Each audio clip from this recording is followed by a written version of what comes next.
Bonjour. Imaginez-vous un monde sans peur?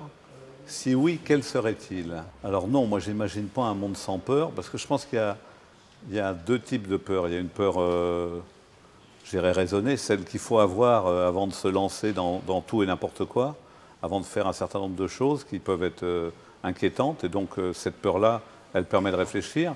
Et puis il y a l'autre peur, celle qui est totalement irraisonnée, celle qui, voilà, la peur de l'autre, la peur du voisin, la peur de... Et celle-là, elle est particulièrement néfaste à la société. Donc je pense qu'un monde sans peur, ça n'existe pas, mais il faut réussir à faire en sorte que ces peurs irraisonnées, ces peurs dont profitent un certain nombre de personnes pour justement ou prendre le pouvoir ou gagner les élections, ces peurs, il faut les analyser, et c'est ce que fait, je pense, ce colloque.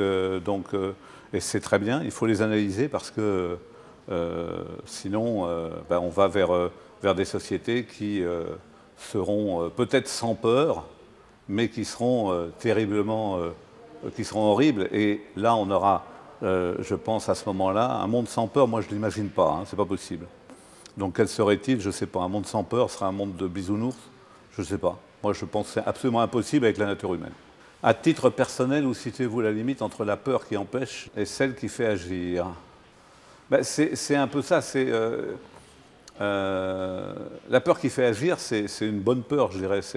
On a peur quand on va vers l'inconnu, voilà, ça fait peur. Mais et l'important, c'est de passer à travers cette peur, au-delà de cette peur, pour que, justement, on puisse aller vers cet inconnu qui va peut-être nous révéler des choses extraordinaires.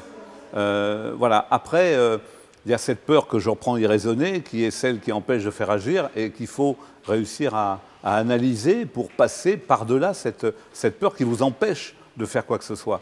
Il y a des gens qui sont incapables de prendre l'avion. Ça, c'est pas encore dramatique parce qu'ils en ont trop peur. Mais ensuite, après, il y a ces peurs qui vont vous bloquer complètement et celles-là, il faut les analyser et essayer de passer outre. Enfin, en tout cas, de faire un travail sur soi pour passer outre. Votre mort vous fait-elle toujours peur? Alors, moi, je pense que pour le moment, peut-être après, avec l'âge, ça doit changer, mais pour le moment, je n'ai pas du tout peur de la mort. Je n'y pense pas trop.